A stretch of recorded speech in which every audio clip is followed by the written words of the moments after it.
Anywhere. I am your host, Nan Gill, and today we're very pleased to have two guests with us. We have Bette Friedlander and her husband, Michael. How are you? Very good. Fabulous. So happy to have you here. Oh, thank you for having us. Now, this is a special program designed especially for women and with men in mind, because it's a very important subject we have here. It's how to make your marriage blissfully happy. So we have the Mr. and Mrs. Friedlander will tell you a little bit about how they got involved in this and their website and how they got blissfully married as their website. So did you want to tell us a little bit about it? Absolutely. I'd love to tell you about it. And I'll let Michael interject as, you know. As he does. As he does. As he often will. You're not telling it right, honey. No, that's right. That's right. Okay, well, I'll do my very best. Well, okay, so Michael and I are about to celebrate our 17th wedding anniversary. Oh, congratulations. Thank you. It's on February 14th, Valentine's Day. Valentine's Day. We'll be married 17 years and happy and blissful. But believe it or not, 17 years ago, when I was about to get married to Michael, my best friend told me I shouldn't do it. I shouldn't get married to him, and I'll tell you why. She probably had a really good point. I was about to become wife number 4. Oh, okay. Yeah, that doesn't look so good statistically, right? So Right, because if there's 3 marriages and there's one common denominator, right? I know the statistics. They're not good. Right. But we met at Landmark Education. It was all about communication. I thought, well, maybe this will be different, and I went ahead and married him anyway. Because I would tell you, swept me off my feet. Took me to Paris, proposed on top of the Eiffel Tower. So it was like a storybook, right? Okay. Madly in love. But of course, we're married for about a year, and it's starting to wear a little thin. But somebody, a friend of mine, introduced me to a workshop that was designed by a relationship expert, Allison Armstrong. It was about understanding men. Okay. It was a weekend workshop. I guess if you're married to one, you should understand them. Yeah, exactly. Or at least try. Well, I thought I did, right? Okay. I thought I did.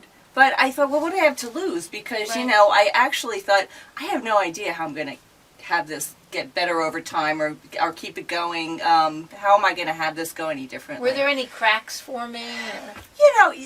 After a year, you have your struggles after a year. It's not the same, You find out what clashes. what it's like to actually live together. It's not the same as being courted.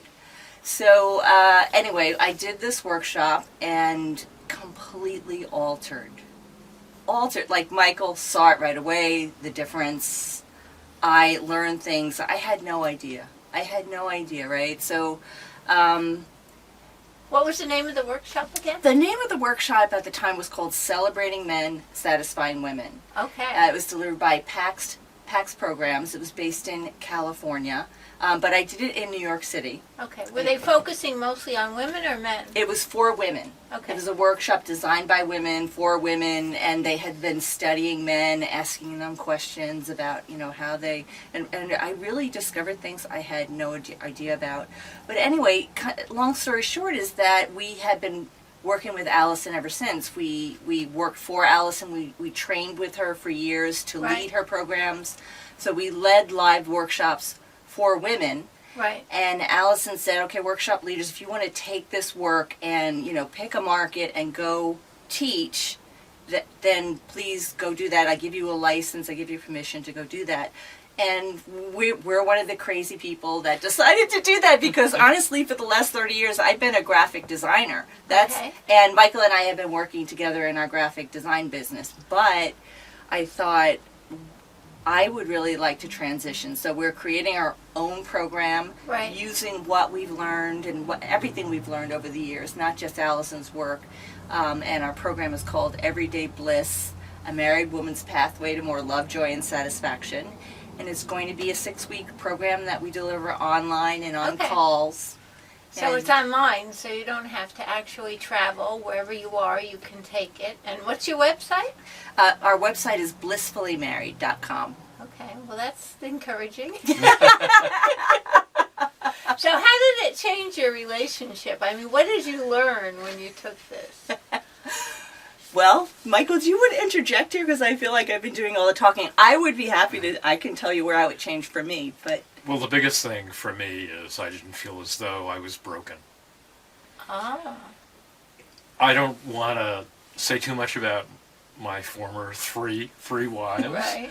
but there were always things that I did that I was either made wrong for or felt bad about or wasn't the right way to behave or there was something wrong going on. Right.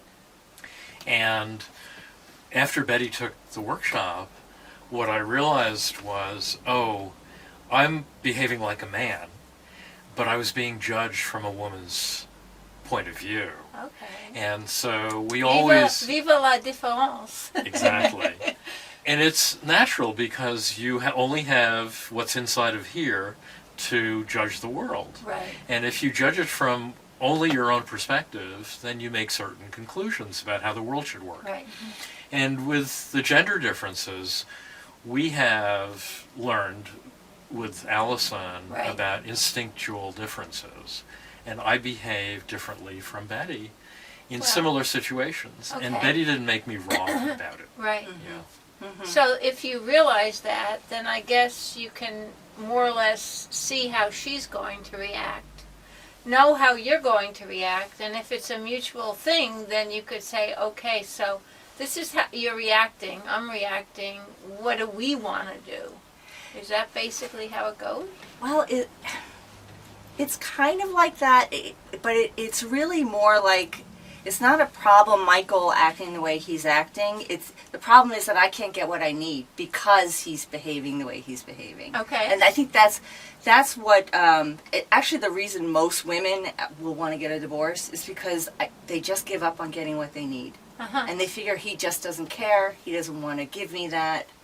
When really they just don't know how to communicate. What in a they way, want. in a way that inspires him to want to provide that. Because I mean, the biggest thing is like men, if a man marries you, he wants to provide for you. He wants to make you happy. Right. But there's ways that we can be as women that automatically would have him distance himself to not want to provide that because there's, for instance, complaining is not the same as communicating. I mean, it's a form of communication. Like, Right. I want you to put the toilet seat down, so I'm going to complain about your leaving it up all the time. That's not going to inspire him to put it down. Does that make sense? That makes sense. Coming from this is what it would provide for me. I know you want to make me happy, and not making him wrong for not doing that.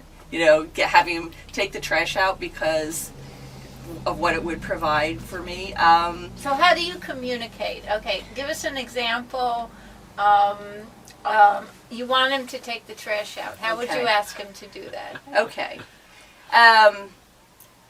First of all, it's when you talk to him. When I talk to Michael, I have to make sure he's actually there, paying attention. Oh, So yes, that's a big one. that's a huge one because Yeah. we just start talking, right?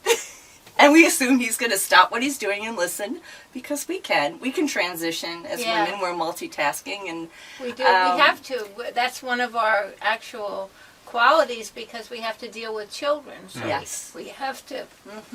so we have something called diffuse awareness. Right. And we notice, it's all about the quality of the experience. But okay, so men are single focused. So I have to make sure, first of all, I have his attention. Oh, this is helping me already. Right? Oh, this is huge. This is huge. helping Because me women already. are like, he doesn't listen. Well, but you really, it matters. You have to make sure he's Yeah. listening. Well, yeah. So it's okay, honey. I'm sorry to interrupt. Yeah. When would be a good time to talk to you about something I need? Oh, I know David is loving this. Yeah. My husband. So Betty said something that's really key here. Right. She said she's sorry to interrupt because men are always focused on doing something, Right, producing yeah. some kind of result. And that result could be watching a football game, or it could Right. be taking a nap, or it could be doing something. But whatever it is, you're right in it. Exactly. In the middle. Or even lying on the couch. Did you know that's a testosterone building activity? Like actually, you get home and he's chilling out and doing whatever he's doing, reading the paper. It's like they're building testosterone. It looks to us like they're not doing anything, Right. but in fact, it's really important that they get that downtime. So I'm sorry to interrupt. See? Yeah. We were just talking about I that. know. Thank you, honey. So, you could ask me again. Okay, I'm sorry to interrupt. When would be a good time to talk to you about something that I need? How about in 10 minutes? Okay. Great. Fabulous. Okay. So, it's 10 minutes later now. Okay. Okay, honey, you wanted Okay. to talk to me about something? No, because basically, bottom line, 10 minutes would go by, you wouldn't even realize it went by. Okay. Yeah, you're right. No, so 10 minutes. I come back in 10 minutes. I say, Well, honey, 10 minutes have gone by. Is this still a good time? Sure. Okay, fabulous. Okay, I'm Okay. learning. So the first thing you want to do is you want to start with some appreciation. Like he starts out winning, right? Because men need to win. Right? They Okay. play for points, and whatever they're appreciated for, they'll give you more of. Okay. So Michael, you are so great at giving me what I need all the time. You know, anything I ask for, and I know you're so happy to provide it, right? So this something that I need that I'm not sure. I've been a little nervous about asking you, but Oh. yeah. So you want to say, like, what is it about that thing that you need, or I just realized that I need it, or I've been putting off asking you about, or whatever is there for you about that. Right. And then you just get to the point. Instead of a whole story about why you need it, I need you to take out the trash.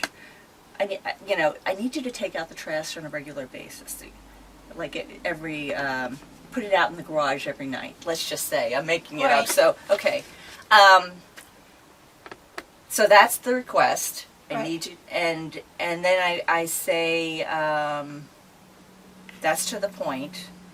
What is the next? Is there anything you need? Oh, yeah, but Yeah. before, let's see. Yeah, that would be the next thing. Is there anything you need from me to give me what I'm asking for? So that's what we call the partnership question. Okay. Because up until now, it's just like, I need you to take out the trash, Right. like a kind of a demand. So he has the option to say, okay, we're in partnership. Right. You know what I forgot to do? What it provides. Ah, Yeah. God, that's a huge thing. Okay, I knew. And what that would provide for me, it would make me feel like I have a partner. I'm a princess with a partner instead of feeling like I'm like a maid, you know. Oh, yeah. Yeah. So that's what it would provide. And men, because they play for point and they want to make a difference and have an impact, knowing the impact, Right. what impact that would have, like that's worth providing. Uh-huh. Because there's nothing really worth doing, right? It's really, what is my providing, what difference is that going to make if I provide that? Right. So let me just say a word about that. Taking out the trash is a task. Right. You can bundle up the bag and tie the bag and carry it outside. Right. There's no honor and there's no joy and there's no reward Right. in picking up that bag and taking it out, Right. right? So can you take out the trash? It's not a motivating, inspiring idea. However, if you can provide something about how it's going to make her feel or what it's going to provide for her, Right. a princess with a partner, or you've got my back, or whatever it is in Right. the situation, that's worth doing. Okay. Yeah. So that's the key here. Now, then Betty asked me, is there anything I need from her in order Right. to give what she asked for? Exactly. And here is where you might hear something surprising. Okay. Because what the woman may expect the man to say and what he actually says could be totally different. But what it's really important just to listen to what he says, because if that's what he needs, and if you can offer that, so I might say, okay, you know what, I need you to remind me. So when you go up to bed, if I'm done here, can you just remind me? I won't get mad. Okay. Okay. Yeah. And then I'll take out the trash before I turn on the alarm for the night. Would that work for you? That would work Okay. for me. I Okay. can do that. How you work together. And of course, when he does that thing, you want to appreciate it and make sure he gets the points. Hey, yeah. You know, like, oh my gosh, that made me so happy. Thank you so much for doing that. I Yeah. feel so special and taken care of. And So basically what I'm feeling is that the day-to-day tasks that we all have to do, you know, can really make a rift in a relationship. it's one piece. For some women, that's a huge issue. Right. For others, it's the attention and the affection. Right. And that, you know, it's like whatever it is that you feel, or maybe it's the quality time. I don't know if you've ever read the book, The 5 Love Languages, right? Where what makes me feel loved. Like Right. if how Michael feels loved is by acts of service. Right. Right? So it's those things that I do for him, and Right. so he tends to give me he does a lot of things for me, and I love it. It's like amazing, but what makes me feel loved is quality time and touch. So like I feel more loved when we're lying there watching TV and he's scratching my head and giving Yeah. me scritches or foot rubs, or like that to me is like I just died and went to heaven. You know? So basically you have to examine yourself and find out what makes you feel and what you need, Right. and then communicate Yes. And I think in a way that's not objectionable. Yeah. well, more than that is satisfying for Right. him, because remember, you're speaking to someone who wants to provide. Right. You know, he wants Otherwise to he make you wouldn't be happy, with right? you. He wouldn't have married you if he didn't think he could make you happy. And failing at that is so it's horrible for the woman, for the man, and just coming from a place like he really wants to. And he will if he can, and communicating in a way that has it be a win for him Right. and satisfying. That's what there is to do, but it doesn't come naturally. Right. Like if I didn't learn how to do that, it Right. would not have come naturally. Right. Um, I think the big piece is that you said is realizing that when they're doing something, they're totally, Yeah. the man is totally, yeah, I like to say they jumped into a rabbit hole, yeah, right. Totally, Because a black hole. And that's a good thing, because the concentration that they use at that point, Yeah, they're it's able produced to the do result, things Hunter. that I would never be able to do. Yes. It's beyond my ability. Yeah. Whereas I can kind of say, okay, this has to be done, that has to be done, that has to be done, that has to be done. Mm-hmm. And I can kind of schedule my day around that, Yep. And You're then like, wouldn't it be nice if he did that? Right? totally. See, now I think Totally. that's a wonderful thing. However, yes, I can do one thing at a time Right. really well, but I can only do that one thing at Right. a time. If I try to do too many, I get overwhelmed, Right. and I cannot deal with a child and the phone and Right. answering Yeah. some email and then maybe putting something in the oven for dinner that's later. I can't do that. Right. So the multitasking ability that is part of the feminine Right. is such a beautiful thing. Yeah. Yeah. Important. It's really But important. it's important both to Yeah. combine, and the Both. communication is really important. Yeah. You had said something before about knowing how to get your mate to actually satisfy the things that you need as a woman. Mm-hmm. Is there some way that you would recommend as finding out what those things are?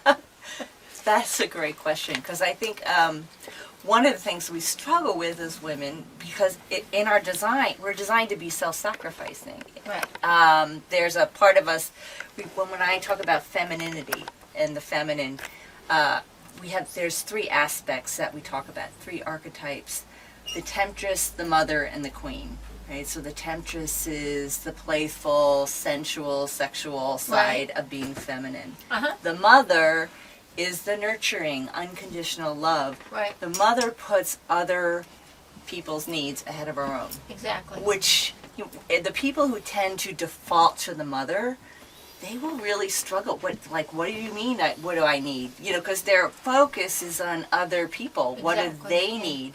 And what happens is they tend to they don't know what they need. They're worn out. They're exhausted all the time, and they start to feel resentful. And they Right. actually need a lot. Before I go back to the mother and discovering what it is she needs, I just wanted to say a little bit about the queen. Okay. The queen is the spiritual side of femininity. The queen has, a vision. She's visionary. What does life look at on a level of human spirit, Right. right? How great can life be? So that's more of something that we develop in ourselves. It doesn't necessarily come, that comes with education, with learning, with growing, personal growth. Right. And the temptress and the mother are instinctive. Mm-hmm. So we usually how it goes is when we're younger, we're the temptress. As we get older, and especially if we're a mom, that mother aspect is developed, and then we become self-sacrificing. Mm-hmm. So what do we need? You know how you know what you need? What are you complaining about? Okay. Even if it's just in your head. Okay. If you look at every complaint that you've ever had, Right. there's a need. There's something that I need. If you say, I'm cold in here, that's a complaint, right? Right. Oh, maybe I need to get a sweater. Or, Right. or maybe we need to turn the heat up. Okay. So anytime you have a complaint, I'm tired, maybe you need to take a nap.